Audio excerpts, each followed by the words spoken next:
The crypto market looking strong. Bitcoin above $44,000, green everywhere. And here comes something to once again ruin the XRP investors' day. Just a few days ago, it was the ADA token was a few tenths of a cent higher than the XRP token. Today, on a market cap basis, Solana has just passed us. This is really vexing people. I'll tell you this. Last bear market, 18, 19, most of 20, nothing was passing XRP. It had a stranglehold on that number 3 spot. And it didn't matter because when it actually mattered, Ripple got sued, XRP got delisted, and things got nasty in a hurry. Don't worry about these little issues that aren't important. What matters, how are we set up for when it really matters? You have this huge victory. XRP has legal clarity. It's a law of the land. It is not a security. Full U.S. liquidity on every major exchange. You have the XRP Ledger 2.0 upgrade coming. Big advancements in performance. You have AMMs, side chains, just all sorts of exciting stuff on the near horizon. That is going to matter when it matters most. Just relax. There's going to be a lot of success in crypto. XRP is going to be one of them. Things are looking great. Now, we've been talking about this. Man, this looks serious. BlackRock, NASDAQ, SEC meeting again regarding the Bitcoin ETF. This is the second meeting in a month between the parties about rule changes required to list the Bitcoin ETF. I'm telling you, it's looking like this sucker's a done deal. Now, don't write it in blood. Don't bet the farm on this. Anything can happen. But when you're dealing with BlackRock's Fidelities, this is a different level than before. And it sure is looking strong like this thing's going to happen. And this is kind of like the Ripple victory. To me, it's not like a moment in time.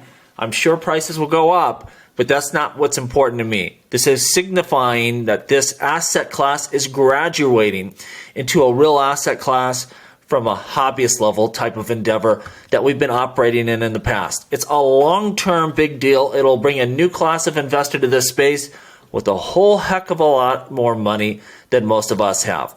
Ripple got a big approval here for a virtual asset service provider by the Central Bank of Ireland. So this is a big licensure here. Ripple is now registered virtual asset service provider in Ireland, expanding its crypto footprint in Europe. The registration paves the way for Ripple to offer digital asset services across the European Economic Area. So this was a big one to get done. Europe's a huge, of course, market to be able to service. And it won't just be payments, of course, liquidity hub, probably custody services, all sorts of stuff.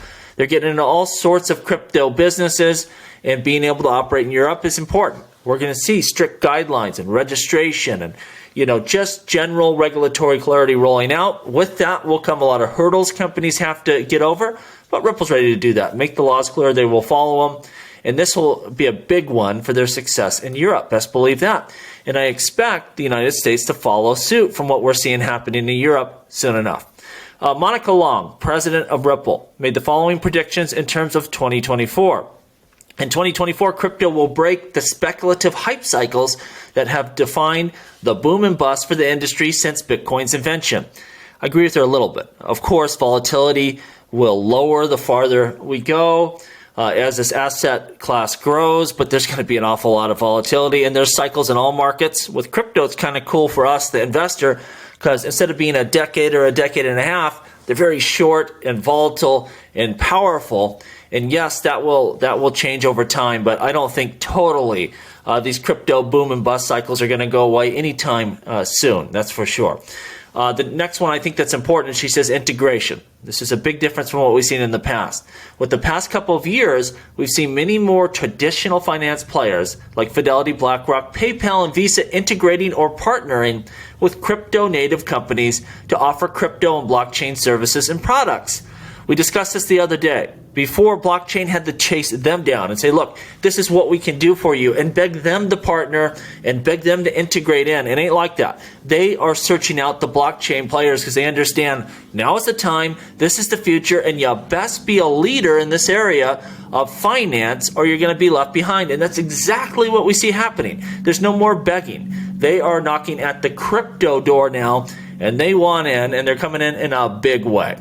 Lastly, I see this article from the Daily Hodl. The biggest opportunities in crypto will only last for several more years. And in some ways, yeah, you might not be able to just chuck money into Bitcoin or some major alt and make the kind of gains that we make now. That's true.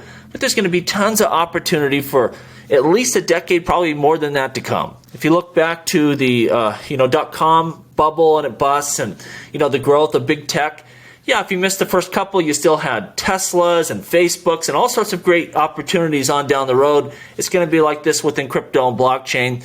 And beyond just the coins, there's going to be a lot of businesses that are leveraging this technology. There's just going to be a bunch of wonderful opportunity going forward, not a sector of the economy to fall asleep on. I believe that blockchain and AI are going to be two big pillars going forward, where you're going to want to pay attention to and be investing in for at least the next decade, probably even much longer than that. Let me know what you think down below. And as always, please like, please subscribe. The revolution will be televised right here on Jungle Link.